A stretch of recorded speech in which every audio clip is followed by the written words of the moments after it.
people describe the abyss pretty consistently. In the first place, it's dark. You are falling away from the sunlight toward a place where the shadows are black. Inside it, you cannot see, and the dangers are everywhere. It's neither soft-bottomed nor soft-sided, this abyss. While you are falling, you don't know how deep you can go, or whether you can in any way stop yourself. You hit invisible things over and over again until you are shredded, and yet your environment is too unstable for you to catch on to anything. Andrew Solomon, The Noonday Demon. In 2014, my work as a feminist and environmental activist triggered a relapse into depression and an onset of chronic anxiety. I've spent the majority of the last year and a half in a state of almost constant terror and immobility, and I've developed a fantastic relationship with my ceiling. My mental health has prevented me from being as much of an activist as I'd like. I can't participate or listen to conversations about climate change without feeling like I'm going to vomit, and I can't discuss the upcoming election without uncontrollably shaking, kind of like I'm doing now. Although I do believe that these are sane reactions to insane circumstances. I spend more money on medication and therapy than my rent each month, and because of this illness, I have lost people in my life I didn't think it was possible to lose. But to regret my depression would be to regret the most fundamental part of myself. As Kay Jamieson beautifully puts it, depression is awful beyond words or sounds or images. I would not go through an extended one again. It bleeds relationships through suspicion, lack of confidence and self-respect, the inability to enjoy life, to walk or talk or think normally, the exhaustion, the night terrors, and the day terrors. There's nothing good to be said for it, except for that it gives you the experience of how it must be to be old and sick, to be dying, to be slow of mind, to be lacking in grace, polish, and coordination, to be ugly, to have no belief in the possibilities of life, the pleasures of sex, the exquisiteness of music, or the ability to make yourself and others laugh. So why would I want anything to do with this illness? Because I honestly believe that as a result of it, I have felt more things more deeply, had more experiences more intensely, loved more and been more loved, laughed more often for having cried more often, appreciated more the springs for all the winters, seen the finest and the most terrible in people, and slowly learned the values of caring, loyalty, and seeing things through. I have seen the breadth and depth and width of my heart and my mind, and I have seen how frail they both are, and how ultimately unknowable they both are. As I share my difficult experiences with my fellow activists, it becomes increasingly clear to me that burnout, depression, guilt, trauma, existential crises, and anxiety are all extremely common among activists and those on the left. Almost everyone I speak to has stories and experiences to share of themselves or someone they know. So what would be your first step as an activist? For me, it was to look up left literature and support on the topic. Unfortunately, I was pretty disappointed. The literature on the left on mental health was abysmal and mostly situated as individualistic self-care advice like take a bath, do yoga. Books and writings on capitalism and mental health are far and few between, and conversations like the one we're having today are extremely hard to find. The support I've received in therapy was along the lines of, well, you should just stop being an activist, or try to think about more positive things. I found that instead of focusing on an outside systemic issues that are contributing to mental health challenges, the focus was on my internal thought processes, as if that was the reason that I was sick. This talk will first outline a brief history of mental health and activism, the different movements and perspectives, and then outline some of the questions I'm currently exploring. As there's very little written about this topic, I decided that I would share with you some of the challenges and things I'm exploring in my head. Hopefully it'll lead to a fruitful discussion afterwards. Additionally, I'd like to note that as capturing the essence of depression, anxiety, and other mental health challenges takes extreme talent, and is something that I have not managed to do well myself, throughout the presentation I'll be quoting those who have adequately and beautifully managed to express this experience in words, in particular the work of Kay Jamieson and Andrew Solomon. 1 in 4 people will experience a mental health problem, and mental illnesses are more common than cancer, diabetes, or heart disease. Over 70% of the prison population has 2 or more mental health disorders, and mental and substance abuse disorders are the leading cause of disability worldwide. Every 17 minutes, someone in the US commits suicide. The second leading cause of death among young people, aged 18 to 30, is suicide, and between 1987 and 1995, more men died of suicide than of AIDS. It's the right reaction. In 1995, more people died of suicide than of influenza, AIDS, cancer, stroke, pneumonia, birth defects, and heart disease combined. Suicide is famously a permanent solution to a temporary problem, but I think in this case the problem isn't so temporary, it's capitalism. Although there are many instances of mental illness that are triggered by factors beyond our control, we should be talking more about the ways that capitalism has not only created the conditions of violence on others, it has co-opted the means of violence to the point where we are committing acts of extreme violence on ourselves. This epidemic of mental illness will only continue to worsen as climate change and precarity increases, and we on the left need to begin to better educate ourselves on this mounting crisis. So the entire history of madness in the Western world is way too long to summarize here, but it has always been problematic. As Robert Whitaker outlines in Mad in America, during the 19th century, the perceived mental health of African Americans was closely tied to their legal status as free men or slaves. Those who lived in free states, or those who were slaves and publicly exhibited a desire to be free, were at particular risk of being seen as insane. According to the 1840 U.S. Census, insanity was 11 times more common among Negroes living in the North than in the South. Here is proof of the necessity of slavery, reasoned John Calhoun. The African is incapable of self-care and sinks into lunacy under the burden of freedom. It is a mercy to give him the guardianship and protection from mental death. The definition of sanity in Negroes was still tied to behavior that a slave owner liked to see, a docile, hard-working laborer who paid him proper respect. Negroes who strayed too far from that behavioral norm were candidates for being declared insane and were put away in asylums, jails, and poorhouses. Nationwide, the incidence of insanity among Negroes rose fivefold between 1860 and 1880, and once again, such statistics were seen by many Southern doctors as evidence that the colored race simply couldn't handle freedom. In An Unquiet Mind, Kay Jamieson speaks to the gendered aspects of diagnosing depression and bipolar illness. Depression somehow is much more in line with society's notions of what women are all about: passive, sensitive, hopeless, helpless, stricken, dependent, confused, rather tiresome, and with limited aspirations. Manic states, on the other hand, seem to be more the provenance of men: restless, fiery, aggressive, volatile, energetic, risk-taking, grandiose, and visionary, and impatient with the status quo. Anger or irritability in men under such circumstances is more tolerated and understandable. Leaders or takers of voyages are permitted a wider latitude for being temperamental. Journalists and other writers, quite understandably, have tended to focus on women in depression rather than women in mania. This is not surprising. Depression is twice as common in women as men, but manic depressive illness occurs equally as often in women and men, and being a relatively common condition, mania ends up affecting a large number of women. They, in turn, often are misdiagnosed as schizophrenics, receive poor, if any, psychiatric treatment, and are at high risk of suicide, alcoholism, drug abuse, and violence. But they, like the men who have manic depressive illness, often contribute a great deal of energy, fire, enthusiasm, and imagination to the people in the world around them. Although this is just a snippet of what is out there on the history of madness and the appropriation of madness as a tool to quiet the non-compliant, which Dana Cloud does a great job of outlining in her talk, Capitalism, Socialism, and Mental Health on wearemany.org, aside from a few conversations around critical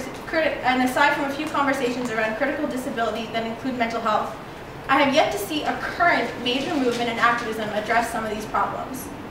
However, there are three major movements in activism around mental health that I have become familiar with, but I'm no means an expert, and I'm going to outline them here below.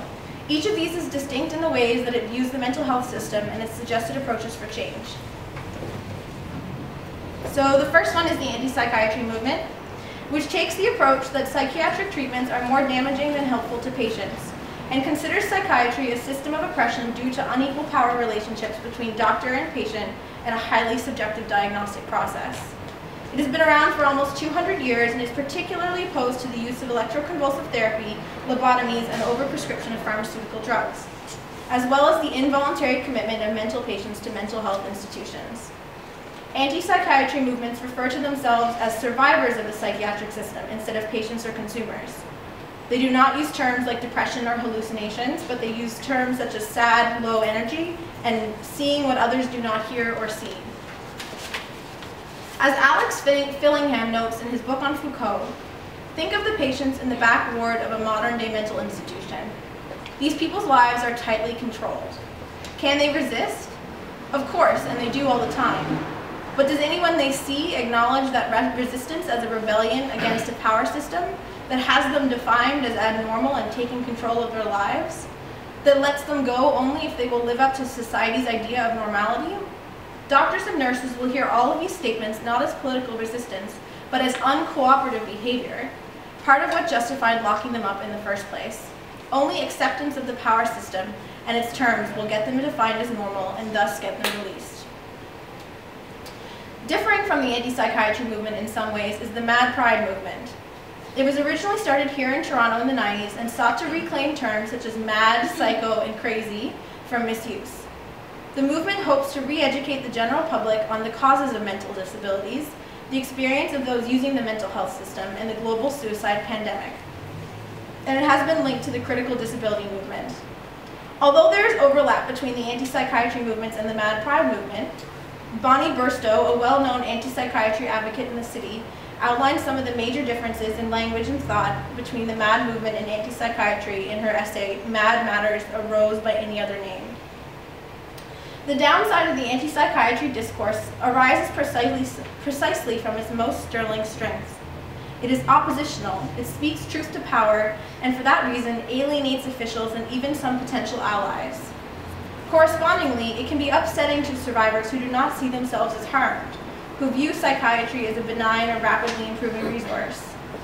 These terms keep us honest, they keep us on track, and they are the surest safeguard against co-optation. So the third major movement that I have come across in my research is the more mainstream recovery movement, which emphasizes and supports a person's potential for recovery. Recovery is generally seen in this approach as a personal journey rather than a set outcome, and one that may involve developing hope, a secure base and sense of self, supportive relationships, and meaning. William Anthony, the director of the Boston Center for Psychiatric Rehabilitation, says, "Recovery is a deeply personal, unique process of changing one's attitudes, values, feelings, goals, skills, or roles. It is a way of living a satisfying, hopeful, and contributing life, even with limitations caused by the illness.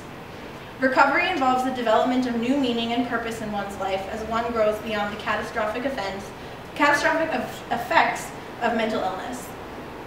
Originating from the 12-step program of Alcoholics Anonymous and emerging as deinstitutionalization resulted in more individuals living in the community, the recovery program is now explicitly the guiding principle of the mental health policies of many countries and states. So, here's 3 different areas that I've been mulling around in my head and I want to get your thoughts on. The first one, relating to the title of the talk, is mental health and activism. As the threat of environmental destruction grows larger and modern activism retreats into individualistic forms of protest, the collective agency that activists feel with respect to their ability to create change has greatly decreased. It is oppressive to have these views, is something a friend of mine from Newfoundland recently said to me on activism and mental health. Speaking of what she called activist stress disorder, she spoke of the anxiety that partaking in activism has caused her that largely remains hidden in society. She spoke of isolation from friends and family because of views that were, quote, too radical, and spoke of the feelings of burnout and guilt that were ever present. I believe that these feelings are extremely common, yet conversation in activist circles on this topic are slim to none. As mentioned earlier, the examples of these conversations that I have come across in my own struggles had to do with self-help and often suggested very individualistic ideas on what to do, yoga, movies, and bubble baths, rather than looking at the systemic roots of burnout and mental health struggles among activists and the general population. The fabulous article, "We Are All Very Anxious," by the Institute for Precarious Consciousness, outlines many of the anxieties that capitalism and activism causes. Anecdotal evidence has provided many horror stories about the effects of such tactics. People left a nervous wreck after years awaiting a trial on charge for which they were acquitted, committing suicide after months out of touch with their family and friends, or afraid to go out after incidences of abuse. The effects are just as real as if the state was killing or disappearing people, but they are rendered largely invisible. In addition, many radicals are also on the receiving end of precarious employment and punitive benefit regimes. We are failing to escape the generalized production of anxiety. In The Noonday Demon, Andrew Solomon speaks of activists in Poland in the 1980s after martial law was imposed. Being imprisoned was something they all accepted. What they could not bear was the loss of hope. The public sphere in which they had expressed themselves had simply ceased to exist. That was the beginning of a kind of political depression, a time when these men lost their belief in communications of all kinds. If they could say nothing in a public context, they would not say anything in a private context either. The same men who had been organizing rallies and writing manifestos now lost or gave up jobs and sat at home watching TV for hours on end and drinking. They became morose, monosyllabic, disconnected, uncommunicative, and closed. So, what about the families of these activists that are being left behind? Another friend of mine often talks about how doing what's necessary and having a family of his own often comes into tension. He would be much more willing to get arrested and take radical action if he wasn't the father of young children and married. How do we settle this tension? Why is our activism set up so that many activists may choose between having a family and taking the radical action to do what's necessary? However, at the same time as we consider our own mental health and that of our loved ones, when partaking in social movements and protests, it is important to remember those for which protest is not an option. As Mia McKenzie from Black Girl Dangerous says, the fact that you get to opt out to protect your feelings shows you how white you are. The rest of us don't have that option. When we talk about racism, we are told to shut up. We are told that we are overreacting or that we are seeing things that aren't there. We are told to get over it because slavery ended years ago and now we have a black president. We are insulted and demeaned, but we keep talking anyways because we don't have a choice.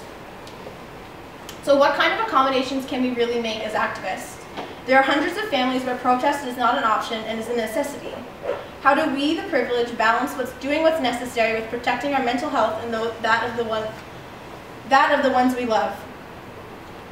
Activist groups are becoming better and better at becoming allies, or at least talking about how to be allies, to people of color and queer identities and those with physical disabilities.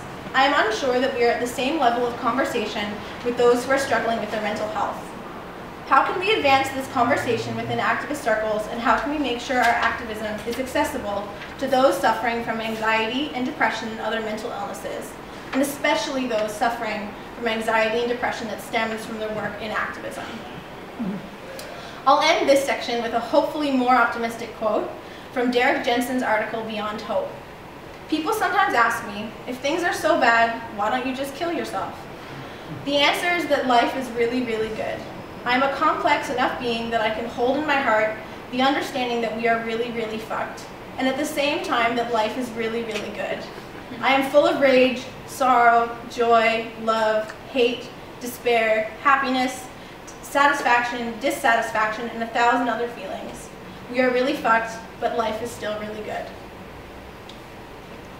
So the second question and area that I'm exploring is why the left has such an aversion to talking about mental health. In my experience, the right and center actually speak about mental health issues more than the left-wing politics and activism does. It takes one look at the TV on Bell Let's Talk Day to see mainstream advertisements about destigmatizing mental health. Where are these conversations on the left with an even better critique of concepts like destigmatization? Anne Sheffield says, I believe the answer is rooted in the American system of values. We are a nation founded on principles of self-determination, where we are told anyone can succeed if he or she simply tries hard enough. We are strong adherents of the bootstrap approach, which dictates that adversity can be overcome by the application of character and willpower. Because the mentally ill don't look sick, many people suspect them of making excuses for their shortcomings and as lacking in gumption. I believe that part of the problem is the traditional left's tendency to reject spirituality and non-rational thinking, except for sometimes when it's co-opted and tokenistic. Depression, anxiety, PTSD, and schizophrenia don't make sense, and they're not supposed to. That's part of their challenge, but that's also part of their beauty. In August, the members of Ideas Left Out had a similar conversation on this topic at the final day of Ideas Left Outside. How do we better combine academic and activist spaces? I think we can further ask, how do we, in a capitalist society, better express vulnerability and a willingness to support those in emotional need by transcending some of the rigidity and structure of academic activism? Depression is hard on friends. You make what by the standards of the world are unreasonable demands on them, and often they don't have the resilience or the flexibility or the knowledge of the inclination to cope. Some friends can process a severe depression right up front, and some can't. Most people don't like one another's unhappiness very much. Few can cope with the idea of a depression divorced from external reality. Many people would prefer to think that you're suffering. If you're suffering, it's with reason and subject to logical resolution. During my relapse, I was not able to lean on my fellow activists in the way that I expected. I felt isolated and ostracized by those who did not understand my politics, and those in the mental health system, and then additionally felt alone and isolated from my activist friends in my community. Supporting me through my depression and anxiety required a vulnerability that very few had, and capitalism as a system does not allow us to have. Even financially, my health rested on my shoulders and that of my previous partner and my parents, and I was extremely lucky to have family and loved ones that could afford to take the time off work and financially support me through this difficult time. For the majority of the people in the world, that is not an option. I honestly believe that the only way we'd be adequately able to support each other is in a non-capitalist society. Yet, as we still live in one, even for the left, it is difficult to transcend these barriers and offer the support we truly need. We can do better, but we need to keep having conversations like the one we're having today. So finally, capitalism, socialism, and the way forward. A good friend of mine works at an organization called Choices for Youth, a youth homelessness organization in St. John's. She was explaining to me their strategy, which is housing first model, which means that the basic human needs of food, shelter, and clothing are the first priority. And then when those needs are met, the next priority is working with the youth on supporting their mental health. After primary basic needs are met, it is when mental health issues are most likely to arise. There is other evidence to prove this idea that mental health issues follow Maslow's hierarchy of needs.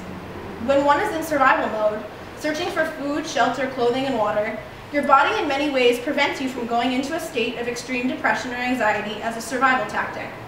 Once you are in a stable position, your body allows you to go into stress mode. My own experience was like this. The first time I felt truly safe in several years is when my anxiety and depression started to brew. There is a reason it is called post-traumatic stress disorder, and soldiers, for example, face it when they have returned from battle and are out of physical harm's way. So what this question brings up for me is, and I always get a lot of dubious looks when I talk about this, so what if we were to snap our fingers and solve world hunger and have equal distribution of material goods on the planet? Everyone would have access to food, shelter, and water and clothing that's needed. But my question is, would we have an epidemic of mental health issues and post-traumatic stress disorder? If so, we are woefully unprepared to deal with it. Now I want to make sure that no one thinks that I'm suggesting that that would be worse or that we should stop working towards it. But I do ask the question, as we talk of socialism and anti-capitalist activism a lot these days, in order to ensure that everyone on the planet has equal access to material goods, especially when we talk about climate change. But I wonder sometimes if we're missing the point.